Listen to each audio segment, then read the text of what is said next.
The AAA All-Star Game features the best in the minor leagues, and what a special night it was for your Indianapolis Indians.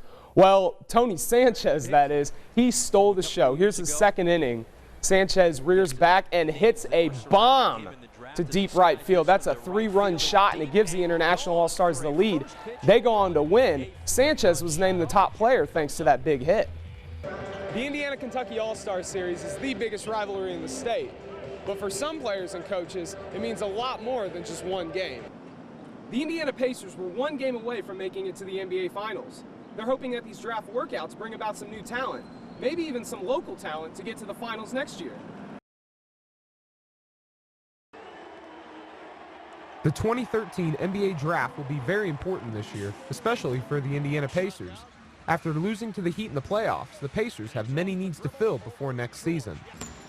Pre-draft workouts give teams a final look at prospects they may choose in the draft. The Pacers held numerous workouts throughout June to try and find out just what they're looking for. Every year at this time, everybody says this is a terrible draft. And yet when we get down to the draft, we'll all be fighting over these players. The Indiana Pacers were one game away from making it to the NBA Finals. They're hoping that these draft workouts bring about some new talent, maybe even some local talent to get to the finals next year. I mean, just a lot of energy. Obviously a fresh body always helps, bring in the young guys that they can take a beating. And then my outside shot has improved quite a bit. So. I just want to go out and show them you can play defense. If I was drafted here, lucky enough to play here, I think I'd be a solid point guard and just be able to feed the post and try to run the offense and provide a lot of energy. The NBA Draft is a chance to rebuild. For the Pacers, it's a chance for revenge. Indiana has 2 picks in this draft, at number 23 and at number 53. High school football is still a few weeks away, but yesterday gave graduating seniors one final shot under the lights. The annual North-South All-Star Game is a showcase featuring the top senior football players in the state of Indiana. With every player committed to a college program, this game may seem more like a tune-up match before 2 days begin in August.